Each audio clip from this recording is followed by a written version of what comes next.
দর্শক, সব শেষে থাকছে চাইনিজ মার্শাল আর্ট ভিত্তিক খেলা উশুর খবর। বাংলাদেশ উশু ফেডারেশনের আয়োজনে রাজধানীতে চলছে 18তম জাতীয় উশু চ্যাম্পিয়নশিপ।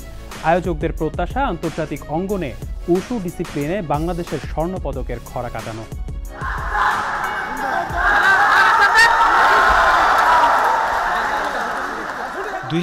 সালের এসএ গেমসে উশুতে 2টি স্বর্ণপদক জিতেছিল বাংলাদেশ। সেই স্বর্ণপদকই প্রথম, আর সেটিই শেষ। মাঝে 14 বছর দক্ষিণ এশিয়ান গেমসে আর স্বর্ণের দেখা মেলেনি সম্ভাবনাময় খেলা উশু ডিসিপ্লিনে। তবে নতুন কমিটি দায়িত্ব নেবার পর আবারও যেন জেগে উঠেছে দেশের উশু অঙ্গন।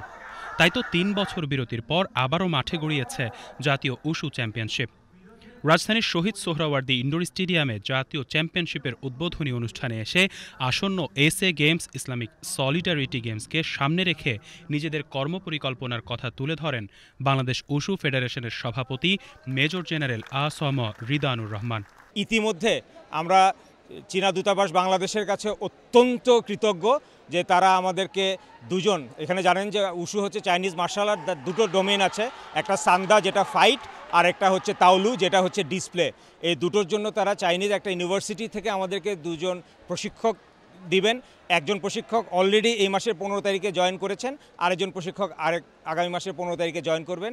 এই দুজন বিদেশি প্রশিক্ষক এবং আমাদের দেশীয় আন্তর্জাতিক মানের প্রশিক্ষক যারা আছে তাদের অধীনে আমরা যদি এই অগাস্ট থেকে নিয়ে ডিসেম্বর পর্যন্ত বা জানুয়ারি পর্যন্ত সেভাবে ট্রেনিং দিতে পারি, ইনশাল্লাহ আমরা আশাবাদী যে এবারে সাউথ এশিয়ান গেমসে আমরা ভালো রেজাল্ট করব এবং সেই সাফল্যকে পুঁজি করে সামনে শুধু সাউথ এশিয়ান পর্যায়ে না, এশিয়ান পর্যায়ে যেন আমরা আমাদের প্রতিনিধিত্ব নিশ্চিত করতে পারি, সেই লক্ষ্যে পুরো ফেডারেশন কাজ করে যাচ্ছে। এ সময় ফেডারেশনের সহ সভাপতি লেফটেন্যান্ট কর্নেল অবসরপ্রাপ্ত আবু আইয়ুব মোহাম্মদ হাসান জানান, 2026 সালে সেনেগালের ডাকারে অনুষ্ঠিতব্য গ্রীষ্মকালীন যুব অলিম্পিকে উশুতে পদক অর্জনের জন্য প্রস্তুতি নিচ্ছে বাংলাদেশ। ন্যাশনাল লেভেল থেকে চলে যাচ্ছে অলিম্পিক লেয়ারে। এটা হচ্ছে আপনার অলিম্পিক স্পোর্টস ইয়তের ইয়েতে অন্তর্ভুক্ত হয়ে গেছে। আমরা ইনশাল্লাহ সেটা তো অংশগ্রহণ করার প্রচেষ্টা নিয়ে আগাচ্ছি ইনশাল্লাহ। উশুর হারানো গৌরব ফিরিয়ে আনতে ফেডারেশনের প্রতিষ্ঠাতা ও বর্তমান সাধারণ সম্পাদক দিলদার হাসান দিলু তুলে ধরেন বিদেশি কোচের অধীনে খেলোয়াড়দের দীর্ঘমেয়াদী প্রশিক্ষণ সহ নানা পরিকল্পনার কথা। আসলে আমাদেরকে আবার জিরো থেকে শুরু করতে হচ্ছে। মানে ফেডারেশনে আমি দায়িত্ব নেওয়ার পর থেকে আমার সভাপতি মহোদয় সহ আমাদের যারা আমরা অ্যাডহক কমিটিতে আছি, দায়িত্ব নেওয়ার পর থেকে ফেডারেশন আমরা কিছুই পাচ্ছি না। এই যে আপনি যে এই খেলা চলছে দেখেন, গার্ডগুলো কিন্তু আমাদের লোকাল গার্ডগুলো নিয়ে আমাদের করতে হচ্ছে। এত যে মাল দিল চায়না থেকে, সে মালগুলো কোনো মালই নেই এখন ফেডারেশনে, কিছু নেই, কোনো জিনিসই পাচ্ছি না আমরা। অনেক দিন আমাদেরকে পরিশোধ করতে হচ্ছে। ক্রীড়া পরিষদ এবং অলিম্পিকের অর্থায়নে কিন্তু 4 জন প্লেয়ার যাচ্ছে, আর আমাদের ফেডারেশন অর্থায়নে আমরা আরও 2 জন পাঠাচ্ছি একটু ভালো রেজাল্টের জন্য। 6 জন প্লাস 2 জন কর্মকর্তা যাচ্ছেন। এসএ গেমসে আমরা 22টা স্বর্ণের জন্য আমরা লড়াই করব। ইনশাল্লাহ আমরা জাতিকে নিরাশ করব না। আমরা 2010-এ যেভাবে স্বর্ণপদক দেওয়ার চেষ্টা করছি এভাবেও এবারও হবে, কারণ আমরা একটা প্ল্যানিং করে আমরা আগাচ্ছি। এ সময় 2010 সালে বাংলাদেশকে উশুতে স্বর্ণপদক এনে দেয়া এবং বর্তমানে ফেডারেশনের যুগ্ম সম্পাদক হিসেবে দায়িত্ব পালন করা মেজবাউদ্দিনের কথায়ও ছিল উশুর হারানো গৌরব ফিরে আনার প্রত্যয়।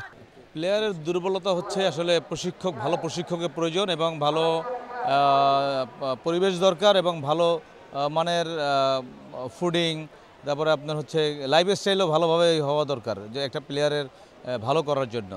তো আমি এটাকে মেইন ফোকাস দিচ্ছি হলে ট্রেনিংটা যদি দীর্ঘমেয়াদী হয় এবং তাদের ফ্যাসিলিটিস দেওয়া হয় তাহলে প্লেয়াররা ভালো করবে। 5 দিন ব্যাপী জাতীয় উশু চ্যাম্পিয়নশিপের উদ্বোধন করেন জাতীয় ক্রীড়া পরিষদ সচিব আমিনুল ইসলাম। প্রতিযোগিতায় সেনাবাহিনী, বিজিপি, পুলিশ, আনসার ও ভিডিপি এবং বিকেএসপি সহ মোট 28টি দলের প্রায় 418 জন ক্রীড়াবিদ, কোচ ও কর্মকর্তারা অংশ নিচ্ছেন।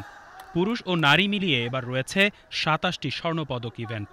এর মধ্যে সান্দা ফাইটে 19টি এবং তাওলুতে 8টি ইভেন্ট।